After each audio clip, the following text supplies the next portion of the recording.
सभी जीवों पर अगर आज राम जी की कृपा प्राप्त हो रही है, उसका केवल और केवल एक कारण है श्री हनुमान जी महाराज। जहां पर एक बड़ी प्रसिद्ध पंक्ति है, कहते हैं जहां न पहुंचे रवि वहां पहुंचे कवि। और हमारे हनुमान जी महाराज कवि भी हैं।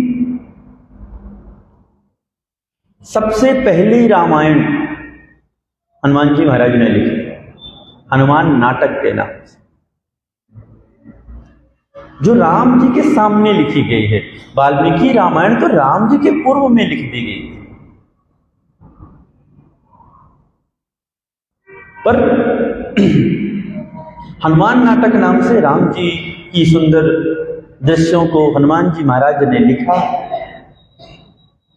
और जब हनुमान जी ने सुना कि राम कथा को वाल्मीकि जी ने लिखा है, तो राम कथा सुनिबे को रसिया। तो राम जी की कथा कहीं भी हो रही हो, अगर वहां वायु का प्रवेश है, वायु पहुंच सकती है, तो हनुमान जी महाराज वहां पहुंचेंगे। आप निर्जन वन में बैठ करके राम कथा गाइए। और उन्हीं के बल से आज जंगलों में रहने वाले, आदिवासी क्षेत्रों में रहने वाले संत महात्मागण निरंतर रामचरितमानस का पाठ करते हैं, केवल हनुमान जी के बल से। जहां पर हवा का प्रवेश है वहां हनुमान जी महाराज उपस्थित हैं। राम कथा सुनबे को रसिया। सुना कि वाल्मीकि जी ने बड़ी सुंदर राम कथा लिखी है, रामायण लिखी है। एक दिन हमारे सरकार पहुंच गए और सरकार ने कहा कि महाराज आपने बड़ी सुंदर कथा लिखी, हमने लौकुश के द्वारा सुनी, पर मेरा जी नहीं भरा।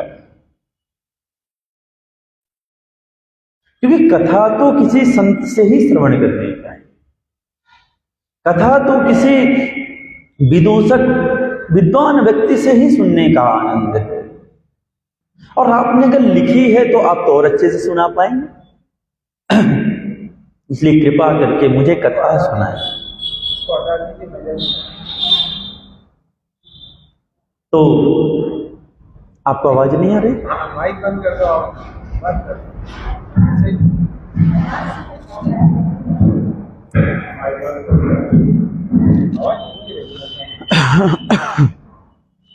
तो हमारे हनुमान जी महाराज वाल्मीकि जी के पास पहुंचे और जाकर के कहा कि महाराज आप हमें सुंदर कथा श्रवण कराएं। अब वाल्मीकि जी ने कथा प्रारंभ की। तपस्विनो दान पराय सस्विनो मनस्विनो मंत्र विदा सुमंगला। जो परम तपस्वी हैं, राम जी कोई साधारण चरित्र नहीं है, रामचरित्र।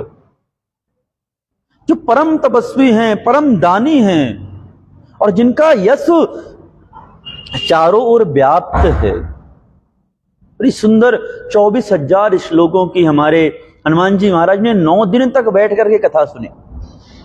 दूसरे श्रोता हैं, पहली कथा तो राम जी ने सुनी लौकुश के मुख से, दोबारा राम कथा हमारे हनुमान जी महाराज ने सुनी। जब हनुमान जी महाराज ने इस कथा को बड़े भाव से श्रवण किया तो बड़े पुलकित हुए। हैं तो शिव के अवतार, बोलने की तो आदत है। और जब हमारे हनुमान जी ज्ञान देते हैं तो रावण को भी कहना पड़ता है, मिला हमहि कपि गुरु बड़ ज्ञानी। महाराज कपि हमें गुरु मिल गया है। इतना श्रेष्ठ वक्तव्य, इतना सुंदर बोलते हैं हनुमान जी महाराज कि जब ऋष्यमुख पर्वत पर राम जी पधारे तो हनुमान जी ने विप्र रूप धरि कपि कहां गए। गोस्वामी जी कहते हैं कि विप्र का रूप धारण करके हमारे हनुमान जी महाराज पधारे। पर जब हनुमान जी बोल रहे हैं ना, तो राम जी बड़े ज्ञानी हैं।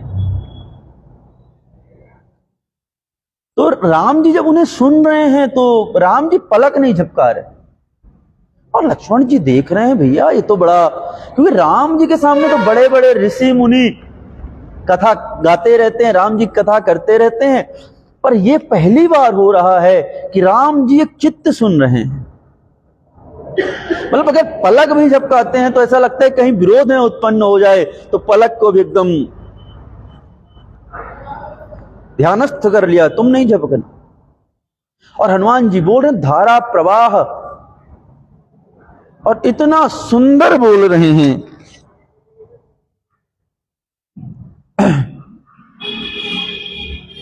कि अब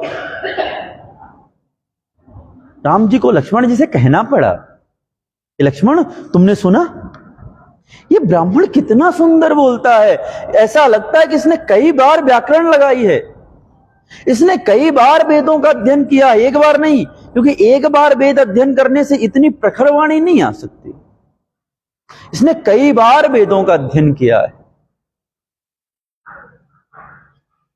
तो जब हनुमान जी बोलते हैं तो राम जी जिनको संसार श्रवण करता है वो श्रवण करने बैठ जाते हैं।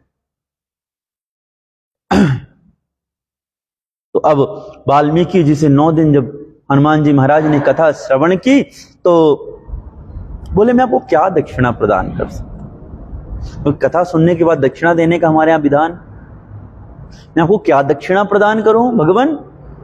वाल्मीकि जी ने कहा आपके जैसा श्रोता मुझे प्राप्त हुआ है, मतलब मुझे क्या दक्षिणा चाहिए।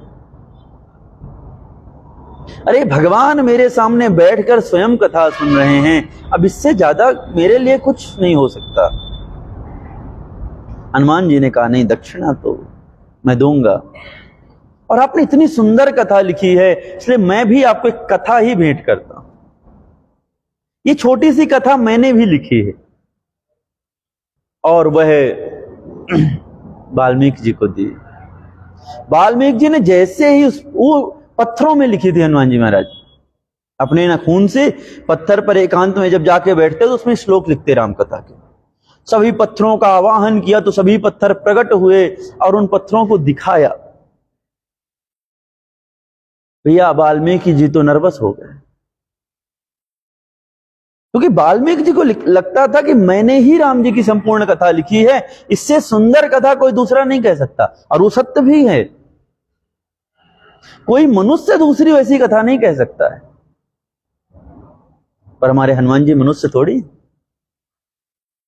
हनुमान जी ने जब हनुमान नाटक लिखे, उन्होंने उस कथा को श्रवण कराया तो भैया हमारे वाल्मीकि जी तो नर्वस हो गए, उनको लगा मेरी कथा कौन सुनेगा। अरे जो साथ में रहने वाला व्यक्ति है उसने लिखा है तो उसकी कथा सुनेंगे कि मेरी कथा सुनेंगे। वाल्मीकि जी ने हाथ जोड़ करके कहा कि भगवान मैं एक छोटा सा अपराध करने जा रहा हूं पर क्षमा करें। आपकी जो कथा है अगर यह कथा प्रचलित हो गई तो मेरे जीवन भर की जो यात्रा का यह संकलन है जो ब्रह्मा जी ने स्वयं मुझसे लिखवाई है यह तो व्यर्थ हो जाएगी।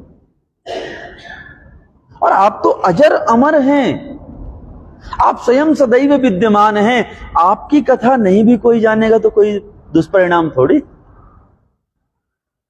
इसलिए कृपा ऐसी करें कि मेरी कथा ही जन जन तक पहुंचे। एक दूसरा इसका और कारण कहते हैं कि जब हनुमान जी महाराज ने कथा लिखी तो सभी लक्ष्मण जी ने राम जी को बताई कि जैसे वाल्मीकि जी ने कथा लिखी है ऐसी ही कथा हमारे हनुमान जी ने भी लिखी। राम जी ने कहा बड़ी सुंदर बात है भैया, और हनुमान जी ने कथा लिखी तो अद्भुत होगी। हनुमान जी से पूरी कथा श्रवण की, वाल्मीकि जी भी विद्यमान है। तो जब हनुमान जी महाराज लंका में प्रवेश करते हैं तो वहां पुष्प खिले हुए थे, प्रातःकाल हो चुकी थी। तो जब सीता माता से मिलने के बाद बाग में गए तो हनुमान जी ने लिखा कि वहां पर एकदम लाल पुष्प खिले हुए। अब वाल्मीकि जी बोल पड़े, वाल्मीकि जी ने कहा नहीं वहां तो सफेद पुष्प खिले थे। हनुमान जी ने कहा भैया हम तो गए थे, हमने तो लाल पुष्प देखे। बहस हो गई। अब निर्णय कौन करे? तो वाल्मीकि जी राम जी की शरण में गए, राम जी से कहा प्रभु आप तो अंतर्यामी हैं, और सीता माता की शरण में गए, बोले आप तो वहीं विद्यमान थी, अब आप दोनों बताएं कि वहां सफेद पुष्प खिले थे या लाल पुष्प खिले थे। और वाल्मीकि जी ने तो बहुत पूर्व में कथा लिख दी थी। तो भगवान राम और माता सीता ने कहा कि ऋषिवर खिले तो वहां सफेद पुष्प ही थे। अब हनुमान जी महाराज को लगा कि मैंने गलत रामायण लिख दी। तो हनुमान जी को लाल पुष्प कैसे दिखे जब वहां सफेद पुष्प खिले थे? तो राम जी कहते हैं क्योंकि हनुमान जी इतने क्रोध में थे कि जैसे कोई लाल चश्मा लगा ले तो उसे हर चीज लाल दिखने लग जाती है। तो हमारे हनुमान जी महाराज इतने क्रोध में थे कि उनके आंखें पूरी लाल हो रखी थी, और उस लाल होने के प्रभाव से उन्हें हर चीज लाल दिखाई दे रही। तो हनुमान जी महाराज को लगा कि मेरे से गलती हुई है कि मैंने राम जी के चरित्र को, रामायण को गलत लिखा है, और उन्होंने उस पूरे रामायण को समुद्र में जाकर के फेंक दिया। उसके फिर कुछ संकलन राजा भोज को प्राप्त हुए, उन्होंने फिर उसको संकलित किया, कालिदास जी ने उसको एकत्रित किया, और फिर उस कालिदास तो श्रृंगार रस के कवि हैं, उन्होंने फिर अपने अनुसार छोटे छोटे वाक्यों को पूरा किया है। तुम्हारे हनुमान जी महाराज कवि भी बड़े सुंदर, तो बिना उनकी कृपा के तो राम कथा मिल ही नहीं सकती, और राम कथा के बिना वो नहीं मिल सकती। इसलिए विभीषण कहते हैं बिनु हरि कृपा मिला ही नहीं संता। बिना भगवान की कृपा के, बिना राम की कृपा के संत नहीं मिलते, और जब तक संत नहीं मिलते तब तक राम नहीं मिलते। इसलिए राम के लिए जो कुछ करना पड़े करो। क्या करना चाहिए कि हमें राम प्राप्त हो? सूरदास जी लिखते हैं कि सबसे पहले अगर राम जी को प्राप्त करना है ना, तो तजिए हरि विमुखन को संग, तजिए हरि विमुखन को संग। सबसे पहले उन लोगों को त्याग दीजिए, उन लोगों से दूर हो जाइए जिनके हृदय में राम सीता के प्रति प्रेम नहीं, जिनके हृदय में संतों के प्रति निष्ठा नहीं है, जिनके हृदय में ग्रंथों के प्रति श्रद्धा नहीं है, उनसे दूर हो जाइए। जब तक राम जी विभीषण को नहीं मिले तब तक रावण के साथ था। जैसे ही रावण को त्यागा, राम जी मिल गए। गोस्वामी जी भी लिखते हैं जाके प्रिय न राम बैदेही, तजिए ताही कोटि बैरी सम, यद्यपि परम सने। जिसको सीताराम जी से प्रेम ना हो, जिसको हमारे भगवानों से प्रेम ना हो, जिसको मंदिर के प्रति श्रद्धा ना हो, जिसको संत ब्राह्मण इनके प्रति निष्ठा ना हो, कितना भी प्रेमी क्यों ना हो, उसको त्याग कर दीजिए। और उदाहरण भी दे रहे हैं, तज्यो पिता प्रहलाद विभीषण बंधु भरत मातारी। प्रहलाद जी ने अपने पिता को त्याग दिया, और प्रहलाद जी तो राजा थे ना, क्योंकि हिरण्यकश्यप तो पूरी पृथ्वी का राजा था, ऐसे कई पृथ्वियों का राजा था वो, और भगवान ने तब उसको नहीं मारा। तो फिर भी प्रहलाद ने उसका त्याग कर दिया कि नहीं भैया, अगर आपको राम जी से प्रेम नहीं है, आपको मेरे भगवान से प्रेम नहीं है, तो मुझे आपका राजपाट कुछ नहीं चाहिए। विभीषण बंधु, विभीषण ने अपने भाई का त्याग कर दिया। भरत जी ने सबसे प्रिय रिश्ता संसार में कोई होता है तो माता का होता है, भरत जी ने मां का त्याग कर दिया। और बहुत आगे अभी आप कथा सुनेंगे भरत जी की। तो मेन बात यह है कि अगर आपके आसपास कोई कितना भी प्रेमी व्यक्ति हो, और अगर वो भगवान के प्रति प्रेम नहीं कर रहा या उसकी निष्ठा नहीं, वो श्रद्धान्वित नहीं है भगवान के प्रति, तो उससे सीताराम करिए भैया, दूर होइए। केवल व्यक्ति नहीं, जीवन में कोई भी हो, अगर आपको लगता है कि ज्यादा भोजन करने से मेरी भक्ति दूर हो रही, तो भोजन त्याग। कि नहीं, यहां तो भक्ति में बैठे हैं, रसगुल्ला खाने का मन कर रहा है महाराज, तो अब हम पहले रसगुल्ला खा के आएंगे, बाद में कथा सुनने जाएंगे, या बाद में माला जप करेंगे, तो उससे दूर हो जाओ। और रसगुल्ला की तो बड़ी सुंदर कथा सुनाते हैं आपको। वृंदावन में एक संत हुए, एक दिन बैठे थे और बैठे बैठे विचार हुआ कि आज से बोलेंगे नहीं, और बोलना बंद कर दिया। उन्हें रसगुल्ले से बड़ा प्रेम था। 8 वर्ष व्यतीत हो गए पर उनके मुख से एक शब्द नहीं निकला, कोई प्रतिज्ञा नहीं, कोई संकल्प नहीं, कोई नियम नहीं, बस नहीं बोलना। और वो धीरे धीरे नियम में परिवर्तित हो गया, वो बोलते नहीं। 8 वर्ष व्यतीत हो गए। एक दिन कहीं पर भंडारा होते हैं वृंदावन में खूब, तो भंडारा पाने के लिए गए महाराज, बैठे बढ़िया। तो उनके जो साथी लोग थे, उन्होंने कहा आज महाराज को बुलवाना है, बोलते नहीं। तो रसगुल्ला वाले को बुलाया और बोले कि सबको रसगुल्ला देना, पर इन महाराज को रसगुल्ला मत देना। उसको समझाया पढ़ाया, वो व्यक्ति मान गया, और इनको रसगुल्ले से बड़ा प्रेम। तो वो व्यक्ति जाए, एक पंगत के पहले तक परोसे और बोले रसगुल्ला दूं, वो कुछ बोले नहीं, बोले ठीक है ठीक, कोई बात नहीं, और आगे बढ़ जाए। एक बार वो फिर घूम करके आया, सब कुछ उनके थाली में डल रहा है, कचौड़ी, आपके गुजिया, पूड़ी, सब्जी, चावल, दाल, सब, केवल रसगुल्ला नहीं डल रहा। दोबारा, क्योंकि 2-3 बार परोसाई होती है, दोबारा वो व्यक्ति फिर घूमा, फिर उनके पास पहुंचा, बोला रसगुल्ला दूं, रसगुल्ला प्रसाद। वो कुछ नहीं बोले, अच्छा नहीं चाहिए, और आगे बढ़ गया। महाराज तिवारा भी आया, तिवारा भी यही बोल के आगे बढ़ा। जैसे ही आगे बढ़ने लगा तो हाथ पकड़ लिया और ब्रजभाषण बोले, मेको काहे ना दे रहे, मतलब मुझे क्यों नहीं दे रहा। और शब्द तो निकल गए, पर बड़ा पछतावा, इतना पछताए वो उस रसगुल्ला के कारण कि बताओ, बड़े बड़े संत मेरे यहां आए, मैंने कभी कुछ नहीं बोला। इतने मंदिरों में गया, कभी मैंने भगवान की जयकारा खुल के नहीं लगाई, क्योंकि मुझे बोलना नहीं। मैंने 8 वर्ष में अपने मुख से भगवान का नाम नहीं बोला,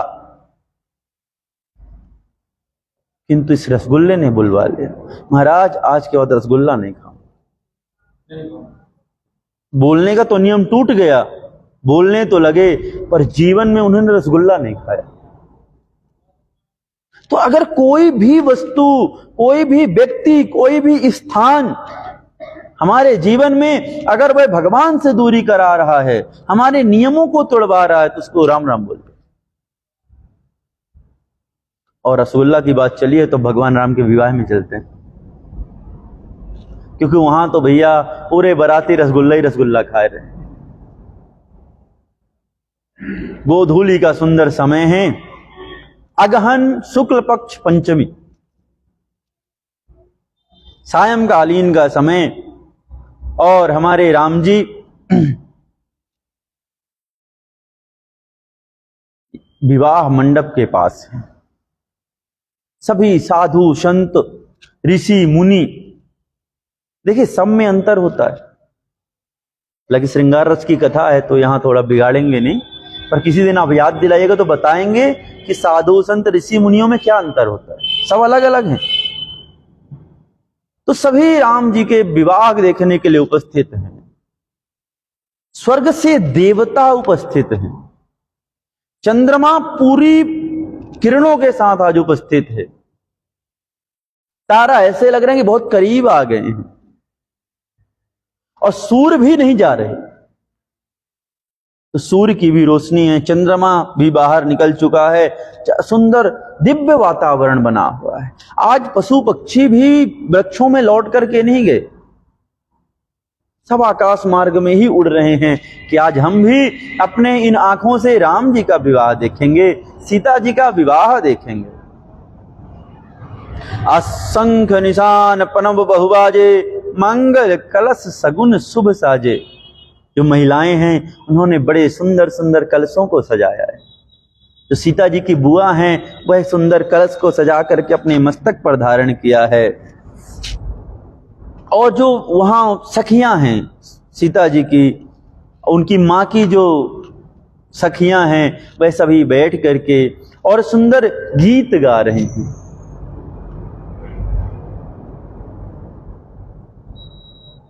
और ब्राह्मणगण जो संत हैं सब खड़े होकर के मंगलाचार गा रहे हैं, स्तुति कर रहे हैं, वेद मंत्रों का पाठ चल रहा है, स्वस्ति वाचन चल रहा है। और वहां पर सुंदर जहां यज्ञशाला बनी हुई उसके आसपास गायों को ला करके खड़ा किया गया है। और अब सभी लोग जनक जी के साथ में बारात लेने के लिए जा रहे हैं कि लेन चले सादर यही भांति, अगए जहां जन वास बराती। सभी लोगों को एकत्रित करके जनक जी हमारे बारात लेने के लिए जा रहे हैं।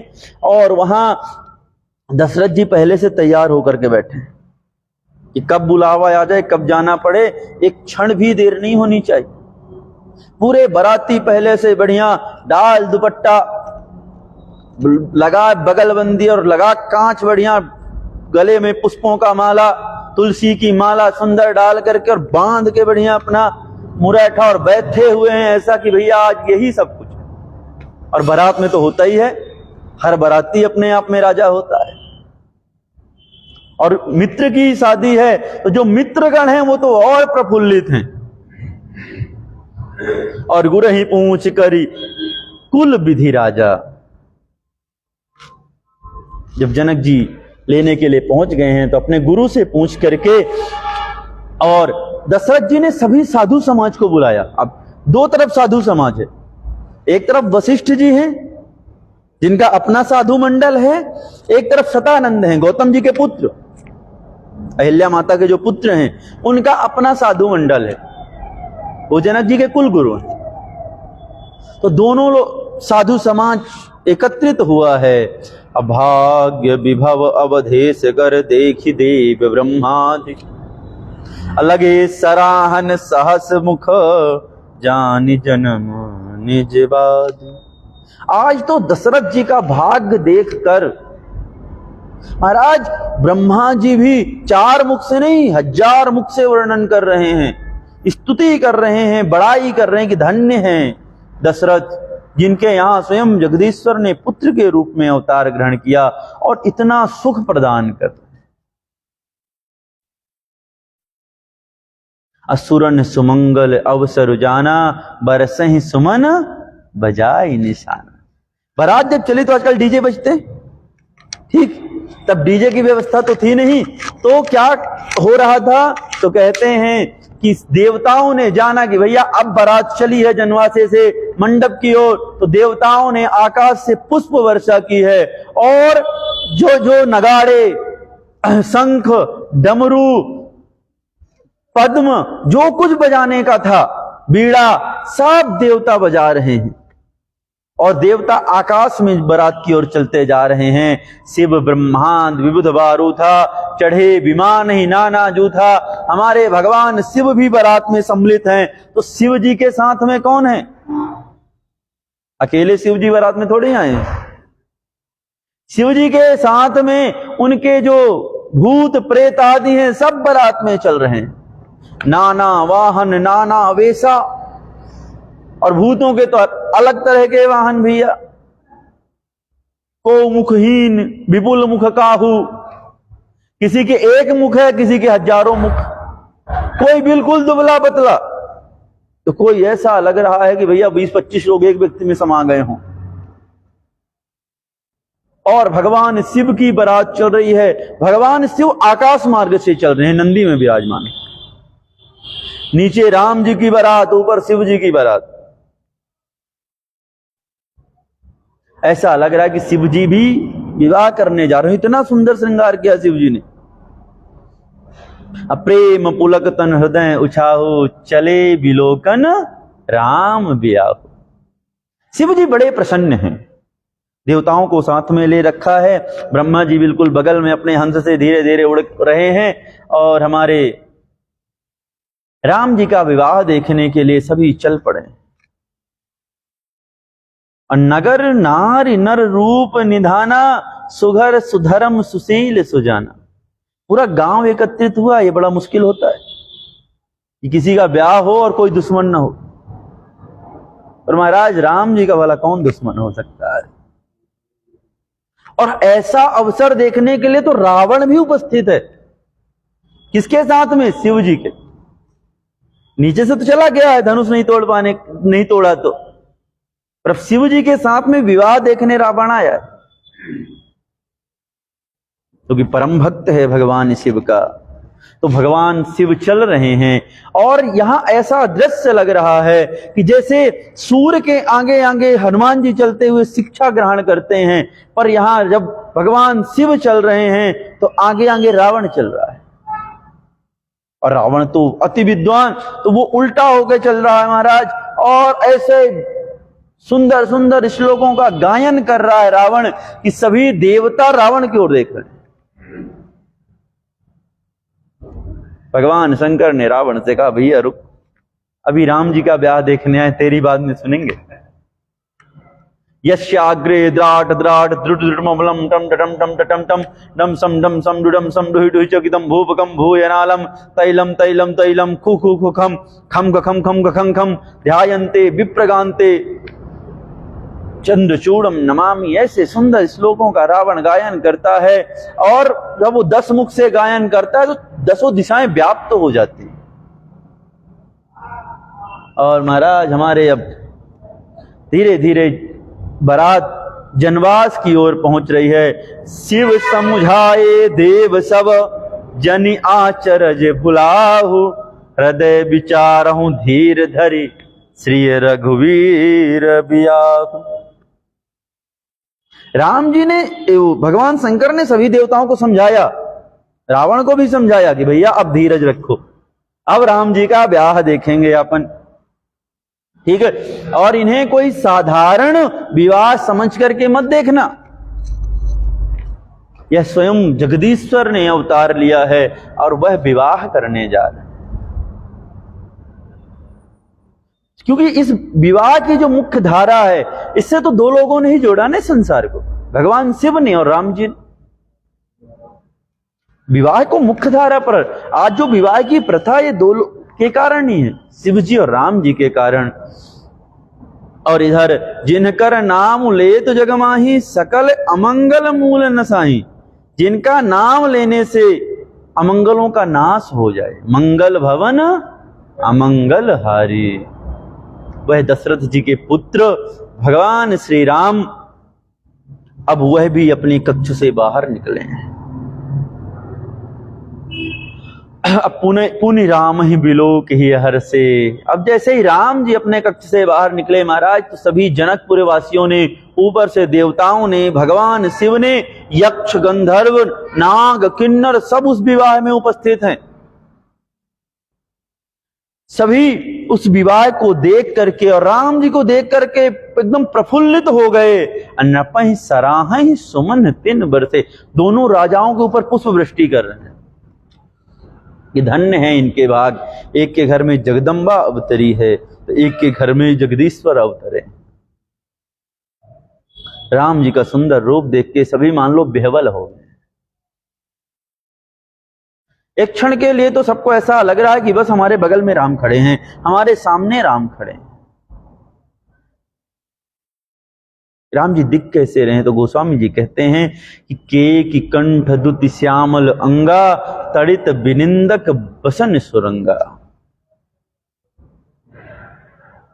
कंठ ऐसा लग रहा है जैसे मोर का कंठ होता है, ऐसा सुंदर कंठ, श्याम शरीर और मस्तक पर सुंदर तिलक धारण किया हुआ है। हृदय में जो माला धारण कर रखी हैं, वह मालाएं जब आसपास जो दीपक जल रहे हैं उन दीप ज्वालाओं के से टकराती हैं तो और दीप ज्वालाएं प्रकट होती हैं और अनेक तरह की रोशनियां प्रकट होती हैं। और वह रोशनियां जब लोगों के आंखों से जाकर के टकराती हैं तो उन्हें राम जी अलग अलग कलर के दिखाई दे रहे हैं। बिजली प्रकट हो रही है पर सबको मंगल रूप ही राम जी लग रहे हैं। और सकल अलौकिक सुंदरता, इस संसार में ऐसी कोई सुंदरता नहीं है जो वहां पर विद्यमान ना हो। और तभी हमारे राम जी सभी भाइयों के साथ घोड़ों पर चढ़ करके और बारात में आ पहुंचे हैं। अजेहि तुरंग बन राम विराजे, गति बिलोक खगनायक उलाजे। जिस घोड़े पर राम जी चढ़े हुए हैं वो इतना सुंदर है और वो जब चल रहा है ना तो गोस्वामी जी लिखते हैं कि उसको देख करके खगनायक गरुण जी लजा रहे हैं, शर्म आ रही है यार कि गरुण जी सबसे सुंदर हैं, पक्षियों के राजा हैं। और जब वो खुद उस घोड़े को देखते हैं और अपनी ओर देखते हैं तो लज्जा आ रही है। इतना सुंदर वह तुरंग है और सबसे सुंदर बात उस पर राम जी विराजमान। एक बार ऐसे ही कल्पना कीजिए, एकदम श्याम वर्ण और अनेक रत्न पहने हुए, अनेक तरह की अंगूठियां पहने हुए अपने हाथों पर और सुंदर पीतांबर धारण किए हुए और दिव्य जनेऊ और मस्तक पर बड़ा सा सुंदर सा मुकुट, माथे पर बढ़िया त्रिपुंड विराजमान है भगवान शिव के। उस त्रिपुंड के बीच में बिल्कुल सूर्य के समान लालिमा विद्यमान है। महाराज एक हाथ में धनुष, पीछे तरकश टंगा हुआ है और एकदम सफेद घोड़े पर भगवान राम चढ़े हुए हैं। उस घोड़े के बड़े सुंदर बाल हैं और जब वह ऐसे बालों को झटकारता है तो ऐसा लगता है कि कई कामदेवों को लज्जित कर देगा, इतना सुंदर घोड़ा। और उस घोड़े पर राम जी विद्यमान है। इतनी सुंदरता देख करके देवताओं को भी आश्चर्य हो रहा है महाराज कि इस पृथ्वी पर इतनी सुंदरता कैसे हो सकती है, कोई इतना सुंदर कैसे हो सकता है। और जनुबाज बेसु बनाय मन से जो राम हित अति सोहई, अपने बय बल रूप गुण गति सकल भुवन विमोहई, जगमगत जिनु जराव ज्योति सुमोति मन मानिक लगे, किंकिन ललाम लगाम ललित बिलोक सुर नर मुनि ठगे। गोस्वामी जी लिखते हैं, कह रहे हैं कि संसार से मोह त्याग चुके संत लोग, सन्यासी, अघोरी, नागा, जो संसार से इनको मोह त्याग चुके हैं, ये किसी की शादी हो, कोई मर जाए, कोई कुछ भी करे, कोई लेना देना नहीं, सब बराबर है। बगल में अर्थी पड़ी हो, बगल में भोजन हो रहा हो, बगल में कोई विवाह चल रहा हो, किसी का जन्म हो रहा हो, सब में समान स्थिति। और महाराज जब राम जी को देख रहे हैं तो ये भूल जा रहे हैं कि हम संत, ठगे से रह जा रहे हैं कि बड़ी गलती तो कहीं नहीं करती। और बस एक चित्त राम जी की ओर देख रहे हैं, विलोकी। बस सभी देवता और सभी ऋषि मुनि राम जी की ओर बस नजर नहीं हट रही राम जी से। अब प्रभु मन सही लय लीन, मनु चलत बाज छवि पाव। और घोड़े के पाव में ना घुंघरू बंधे हुए, तो जैसे घोड़ा एक पांव उठा करके रखता तो छन छन छन, तो उस धुनी से ऐसे ऐसे सुंदर ध्वनियां प्रकट हो रही हैं कि देवताओं के बीड़ा से वो ध्वनि प्रकट नहीं हो रही। गंधर्व ढोलक बजा रहे हैं, तबला बजा रहे हैं, वह ध्वनि प्रकट नहीं हो रही महाराज, जो उस घोड़े के पैर रखने से ध्वनि प्रकट हो रही है। और मेघ तो सुंदर एकदम पास में करीब आ गए हैं, ऐसा लग रहा है कि राम जी के मुकुट को स्पर्श करना चाह रहे हैं मेघ। अजेहि बरबाज राम व सवारा। ऐसे शंकर राम रूप अनुरागे। शंकर जी राम जी को देख करके, पहले तो एक मुख से भगवान शंकर विराजमान थे, उन्होंने देखा कि ये तो कम पड़ रहे हैं महाराज, तो शंकर जी ने क्या किया, पंचदश मतलब 5 मुख वाले हो गए, और एक मुख पर 3 नेत्र, 15 नेत्रों से राम जी के दर्शन कर रहे हैं। और हरि हित सहित राम जब सोहे, रमा समेत रमापति मोहे। उस विवाह में राम जी के जो पूर्व अवतार भगवान विष्णु हैं वो भी विद्यमान है, माता लक्ष्मी के साथ में, अपने अपने को देखकर मोहित हो रहे हैं। ये बहुत कम बार होता है जीवन में कि जब आप खुद को देख करके मोहित हो जाओ। आप अपने आप को शीशे में देखो और एक क्षण के लगे यार कि कितना सुंदर, बहुत कम होता है। पर जब भगवान विष्णु राम जी को देखते हैं, माता लक्ष्मी सीता जी को देखती हैं, तो मोहित हो गई, भूल गई कि ये तो हम ही हैं, प्रशंसा करने लगे, एक दूसरे को याद दिलाते हैं भैया हम ही लोग हैं। राम ही चितव सुरेश सुजाना। सभी देवता, मतलब इससे आगे क्या ही कथा कहें। बस ऐसा है कि आप आंख बंद कर लो और उस दृश्य को सुंदर याद करो कि हमारे राम जी एक सुंदर श्वेत अश्व पर सवार हैं, उसके पैरों में सुंदर घुंघरू बंधे हुए हैं और वो चल रहा है, उससे सुंदर ध्वनियां प्रकट हो रही हैं।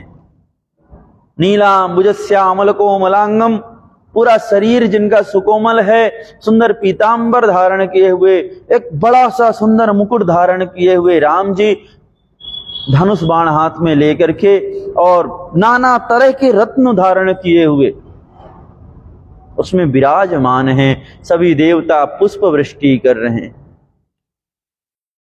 सीता जी अटारी पर चढ़ करके देख रही हैं, क्योंकि इस दृश्य को वो भी नहीं छोड़ना चाहती, क्योंकि ये दृश्य दोबारा देखने को नहीं मिलेगा।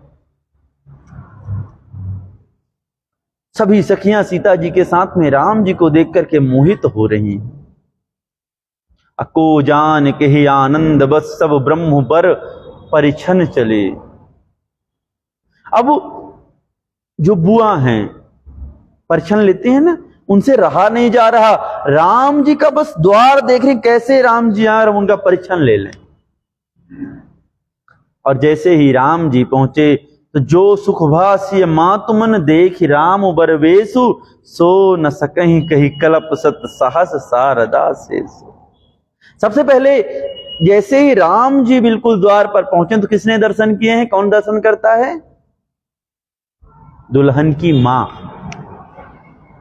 तो जैसे ही सीता मैया की माता ने दर्शन किया तो बिल्कुल मुग्ध हो गई, इतनी प्रसन्न, इतनी रोमावली बिल्कुल पुलकित हो गई, मुख बिल्कुल खिल उठा, इतनी प्रसन्न है कि शारदा भी अगर वर्णन करने बैठे तो नहीं कर सकते, आंख की पलक ही नहीं झपका रहे।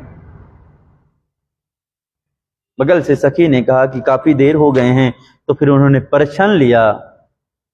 सभी विप्रगण वेद आचारों के साथ वेद मंत्रों का पाठ कर रहे हैं। एक तरफ जो सुंदर अनाउंसमेंट वाले होते हैं, आजकल भी होते हैं कि भैया सुंदर सुंदर गाने, तो उधर देवता लोगों के साथ में मिलकर के सुंदर सुंदर गाने चल रहे हैं, राम जी के स्वरूप का वर्णन चल रहा है। इधर माता सीता की माता जी अपने सखियों के साथ में राम जी की सुंदर आरती उतार रही हैं, अर्घ दे रही हैं, और अब धीरे धीरे हमारे राम जी मंडप की ओर पधार रहे हैं।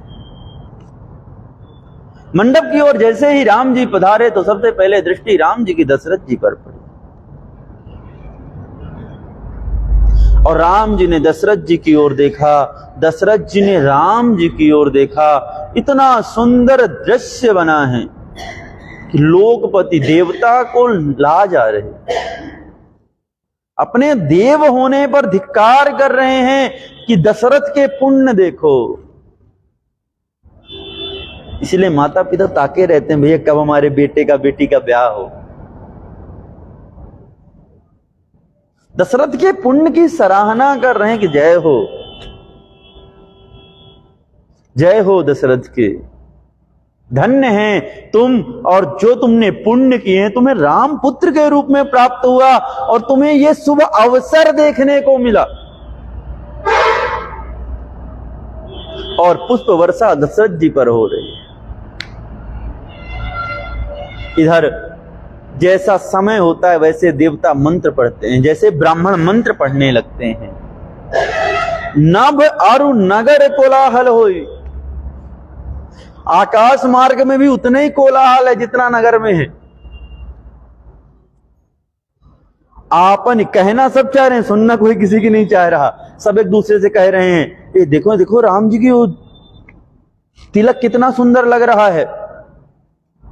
दूसरा कह रहा है नहीं नहीं नहीं, अरे माला तो देखो जो उन्होंने सुंदर माणिक्य की धारण कर रखी है, और वह जब रोशनी से टकरा रही है देखो कितनी सुंदर लग रही है। तीसरा कह रहा है अच्छा अभी तो तुमने पीताम्बरी देखी ही नहीं। चौथा कह रहा है महाराज जो उन्होंने मुकुट धारण कर रखा, उस मुकुट में जो हीरा लगा हुआ है वह अद्भुत जगमगा रहा है, ऐसा लग रहा है कि सभी 7 रंग की रोशनियां प्रकट कर रहा है। सब एक दूसरे से कहे ही जा रहे हैं, कोई किसी की सुनना ही नहीं चाह रहा। असकल भांति सब साज समाजू, सम समधि देखे हम आजू। पूरा नगर, उधर देवता कह रहे हैं। अब जनक जी पधारे हैं। जनक राम जी ने दशरथ जी को प्रणाम किया है। जनक जी पधारे, जनक जी को देखते ही देवताओं ने, नगर वासियों ने कहा आज पहली बार हमने समधि देखी। दोनों चक्रवर्ती सम्राट, ठीक, दोनों के पास ज्ञान, ध्यान, योग, बल, तप, धन, धान्य, ऐश्वर्य, यश, कीर्ति, वैभव सब में सम है, इसलिए उन्हें समधि कहा गया है। और दूसरा जो बुद्धि में भी समान है, धी मतलब बुद्धि, जो बुद्धि में भी समान है। ऐसा नहीं कि एक ने दिया दूसरे ने ले लिया और समधि हो गए, नहीं नहीं नहीं, बराबर जनक जी और दशरथ जी बराबर हैं, इसलिए दोनों समधि। देवता कह रहा जीवन में पहली बार हमने समधि शब्द फलित होते हुए देखा है। और इधर देत पावड़े अरघ सुहाए, सादर जनक मंडप ही लाए। पहले चरण धुले हैं राम जी के जनक जी ने, ठीक, उसके बाद उन्हें ला करके मंडप पर बिठाया कि मंडप बिलो की विचित्र रचना, रुचिरता मुनि मन हरे, निज पानी जनक सुजानु सब कहो, आनि सिंहासन धरे।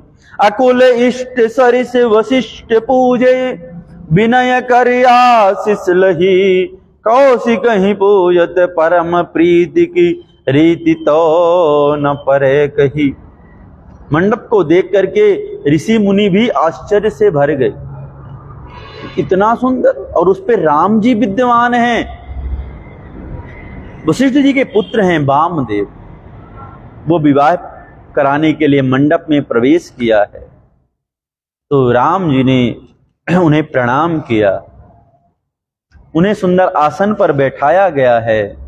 अब बहुरी कीन कौशलपति पूजा, जान ईश सम भाव न दूजा। सबसे पहले दशरथ जी ने पूजा की है अपने कुल देवी देवताओं की, क्योंकि वहां से तो करके आए नहीं कुछ, वहां तो बस नारियल चढ़ाए हैं और मारे प्रसन्न थे कि भैया राम का ब्याह होना है, वहीं देखेंगे। सभी देवताओं को, कुल देवताओं को ले आए हैं, तो यहां उनको पूजन किया। उसके बाद सभी बारातियों की जनक जी ने पूजा की। आजकल तो लोग गालियां देते,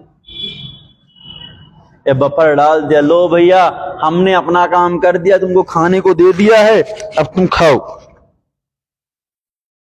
अरे ऐसा नहीं होता। जनक जी ने बारातियों का विधिवत पूजन किया है, चंदन लगाया, चरण धुलाए, फूल माला पहनाए हैं, सुंदर आसन दे करके मंडप में बैठाया है।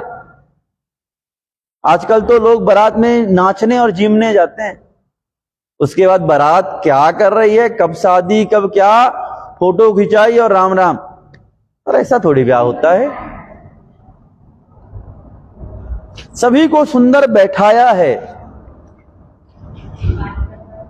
सभी का पूजन अर्चन किया है, और उसके बाद विधि हरिहर दिशपति दिन राउ, जे जाने रघुवीर प्रभाऊ।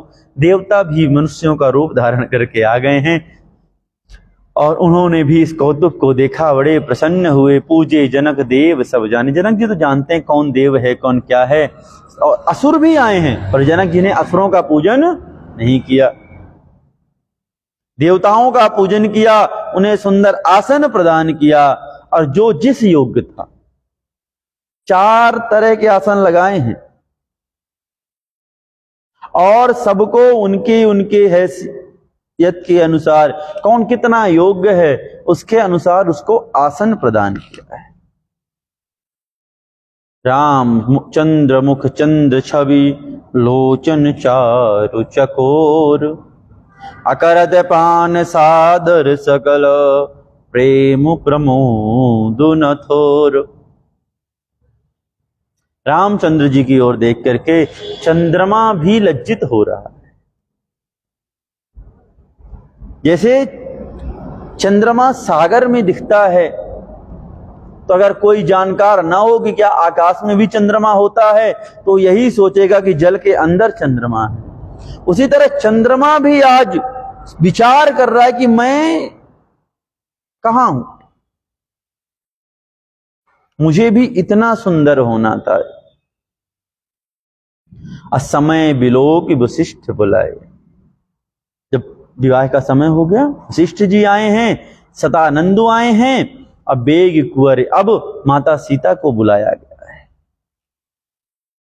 माता सीता को सभी रानियां सखी इत्यादि सब लेकर के आ रही हैं। नारी वेश जे सुर बर बामा, सकल सुभाय सुंदरी श्यामा। सीता माता कितनी अवस्था है, तो कहते हैं 16 वर्ष की। सीता जी का विवाह हो रहा है ना, सीता जी कितने साल की हैं, 16 साल की। और उनके रनिवास में जो उनकी सखियां हैं, जो उन्हें देख करके सुख प्राप्त करती हैं, वह सब उनको साथ में लेकर के चली। चली ल्यायसी तहि सखी सादर, सज सुमंगल भामिनी, अनव सप्त साजे सुंदरी, सब मत कुंजर गामिनी।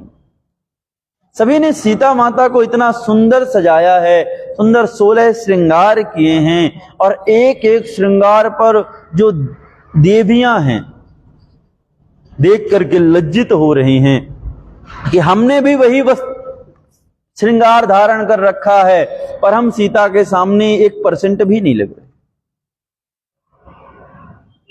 लज्जित महसूस कर रही हैं देवियां सीता जी को देख करके।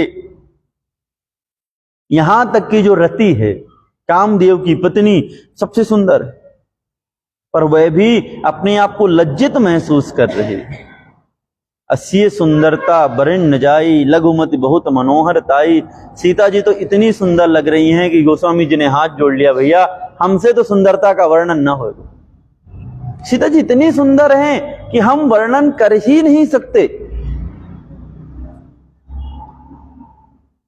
अब जैसे ही पूरी बारात ने, सीता जी चल रही हैं, पूरी बारात ने सीता जी की ओर देखा तो राम जी को भूल गए।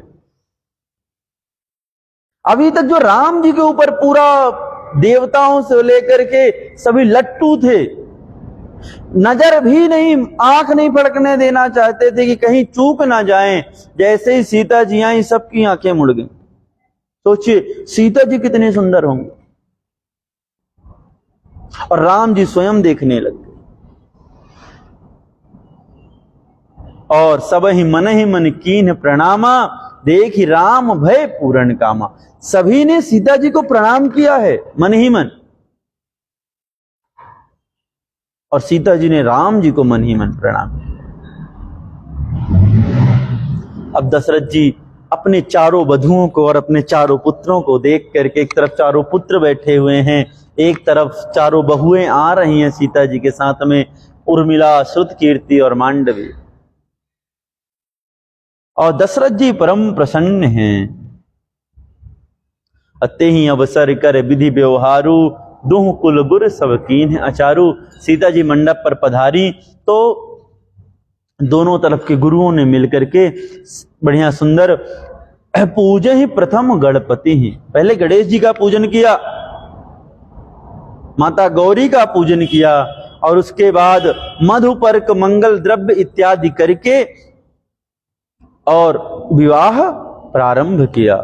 कुल रीति प्रीति समेत रवि कही दे तो सब सादर कियो। जो भी उनके कुल की परंपरा है, जो विवाह की परंपरा है, उस विवाह से श्री सीताराम जी का विवाह प्रारंभ हुआ। अहोम समय तनुधर अनलो अति सुख आहुत ले ही, विप्रवेश धरि वेद सब कही विवाह विधि दे। जब राम सीता जी आहुति दे रहे हैं विवाह की, तो अग्नि देवता स्वयं प्रकट होकर के आहुति ले रहे हैं, ऐसा नहीं, साक्षात रूप में प्रकट है अग्नि देवता। और बड़े प्रसन्नता से राम जी जब दे रहे हैं तो उसे प्राप्त कर रहे हैं। और वेद स्वयं अवतार धारण करके, मनुष्य रूप धारण करके वहां पधार चुके हैं। वेद आज स्वयं मंत्र बोल रहे हैं, क्योंकि वेद केवल कोई पुस्तक नहीं है, कोई शब्द नहीं है, अक्षरशः मंत्र हैं और साक्षात हैं, वेद पुरुष हैं। इसलिए हम लोग क्या कहते हैं, वेद पुरुष।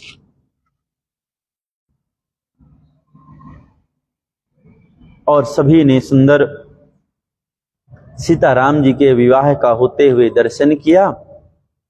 कनक कलश मणिको पर रूरे, रुचि सुगंध मंगल जल पूरे। अब जब पांव पखारने की बारी आई है, तो पांव पखारने में सुंदर गुलाब का जल, अनेक तरह से केसर मिला हुआ जल उसमें डाला गया है। और उस सुंदर जल से पहले राम जी के चरण जनक जी और उनकी पत्नी ने पूजे हैं। उसके बाद बरु बिलो की दंपति अनुरागे, पाय पुनीत पखारन लागे। देख राम जी की ओर रहे हैं, सीता जी की ओर रहे हैं, पखार पाए रहे हैं। ये भी डर लग रहा है कि मेरे पुत्र पुत्री, मेरे दामाद और पुत्री इतने कोमल हैं, कहीं कुछ चोट ना लग जाए, तो उसका भी ध्यान रख रहे हैं। अलागे पखारन पाय पंकज, प्रेम तन पुल कावली। नभ नगर गान निशान, जय धुनि उमग जनु चहु दिशि चली। जे पद सरोज मनोज अरे उर, सर सदैव विराजहि। जे सुकृत सुमिरत विमलता मन, सकल मली मल भाज कलि मल भाजहि। जैसे ही जनक जी को पांव पखारते देवताओं ने देखा, अति प्रसन्न हुए। चारों ओर दुंदुभियां बज उठी हैं, चारों तरफ सीताराम सीताराम जी का गायन प्रारंभ हो चुका है। सबसे ज्यादा देवता प्रसन्न हैं कि महाराज, क्योंकि अब सीता जी का ब्याह हुआ है ना सीताराम जी का, तो अब रावण मरेगा। क्योंकि जब तक सीता नहीं आएंगी तब तक रावण नहीं मरेगा। क्यों? क्योंकि सीता जी शक्ति हैं, और जब तक शक्ति साथ नहीं होगी तब तक शिव भी कुछ नहीं कर सकते। जब तक लक्ष्मी साथ नहीं होगी तब तक नारायण का भी कोई रावण नहीं मार सकते। तो जब सीता जी राम जी को प्राप्त हुई तो हमारे सभी देवता बड़े प्रसन्न हुए। जय धुनि बंदी वेद धुनि मंगल गान निशान, सुनि हर सही बर सही विबुध, सुर तर सुमुर सुजान। सभी लोग सुंदर राम जी का ध्यान करके सुमन की वर्षा कर रहे हैं। जय हो जय हो जय हो, सीता राम जी की जय हो। और सुंदर राम जी का विवाह, राम जी का विवाह बहुत समय चलता है। तब विवाह होते थे 3 दिन तक विवाह चलते थे महाराज। आज की तरह थोड़ी कि फोटोग्राफी पूरी हुई कि पंडित जी यार टाइम नहीं है, थोड़ी जल्दी विवाह कराओ। पंडित जी भी कहते हैं ठीक है 1 घंटे में विवाह करा के राम राम बोल। जो ज्यादा देर करा दे अगली बार उनको बुलाए ना। हम तो कराते नहीं, बहुत कम विवाह कराए, 1-2 विवाह कराने गए, उन्होंने कहा पंडित जल्दी कराइए, हमने कहा फिर हम जल्दी चले जाते हैं, हमसे तो नहीं होगा। महाराज कराया उनका विवाह, दोबारा उन्होंने हम कहा कि महाराज बहुत अच्छा कराते हो पर इतना टाइम नहीं है हमारे पास।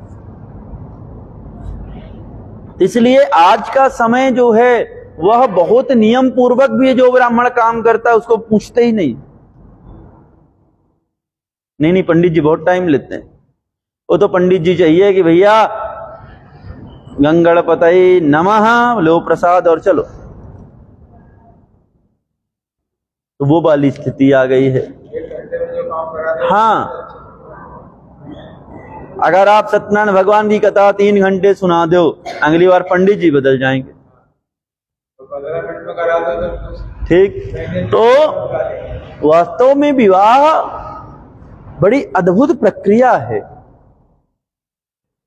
विवाह बहुत नियमावली पूर्वक करना चाहिए। आजकल के विवाह में क्या हुआ, वही बगल में मदिरा पियो, आजकल दूल्हा दुल्हन शराब पी के बैठते हैं। बताओ विवाह में कौन सा देवता आहुति लेगा? जहां पर विवाह हो रहा बगल में सब जूता पहने हुए बैठे हुए हैं, एकदम धुत हो करके, बगल में 4 बच्चे एक दूसरे को लात मारते हुए सो रहे हैं।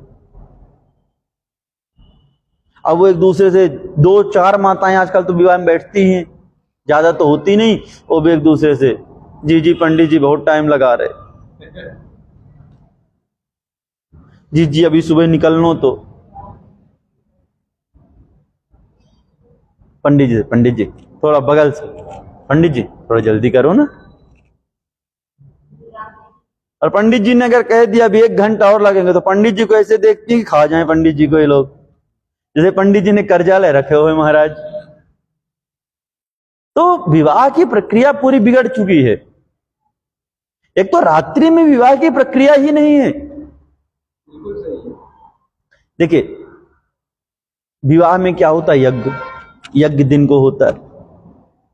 विवाह में क्या पढ़े जाते हैं, मंत्र दिन को पढ़े जाते हैं। तो जिसकी प्रक्रिया ही रात में नहीं है, तुम पूरा काम ही शास्त्र विरुद्ध कर रहे हो, फिर कहते हो महाराज हमारी पट्टी ना है। ठीक, वो फेरे का टाइम था, अब हम लोगों ने कर दिया कि उस टाइम बारात लगेगी और विवाह होगा कब, रात को 2 बजे, रात को 1 बजे, और दूल्हा कहो 2 दिन पहले नहाए हो, 5 बार मेकअप कर लिया बस। ठीक है, तो इसलिए सबसे पहले हमें आज की भी प्रक्रिया में विवाह प्रक्रिया बदलने की जरूरत है। रात्रि में जो विवाह चालू हुए, ये विवाह चालू हुए थे इस कारण से क्योंकि उस समय मुगलों का आतंक हो गया था। वो दिन में विवाह होते थे तो आकर के वधू को उठा ले जाते थे, लोगों को कष्ट पहुंचाते थे, तो लोगों ने एकांत में रात को विवाह करना चालू, और दिन होने से पहले पहले विदा कर देते थे। तो पर वो समय अलग था। अब तो हम सब चीजों में परिवर्तन किया है, ये भी हमें बदलना चाहिए। हमारे सीताराम जी का विवाह 3 दिन चलेगा। 6 महीने बारात थी जनकपुरी में, ठीक 6 महीने बारात रुकी, तो अभी तो 2-3 दिन तक विवाह उत्सव ही चलेगा, और 21 तारीख से 25 तारीख तक फिर विवाह उत्सव चलेगा। 25 तारीख को विवाह उत्सव सीताराम जी का मनाया जाएगा। बोले श्री सीतारामचंद्र भगवान की जय, हनुमान जी महाराज की जय। सीताराम सीताराम सीताराम सीताराम सीता, सीताराम सीताराम सीताराम सीताराम, हाँ सीताराम सीताराम सीताराम सीताराम सीता,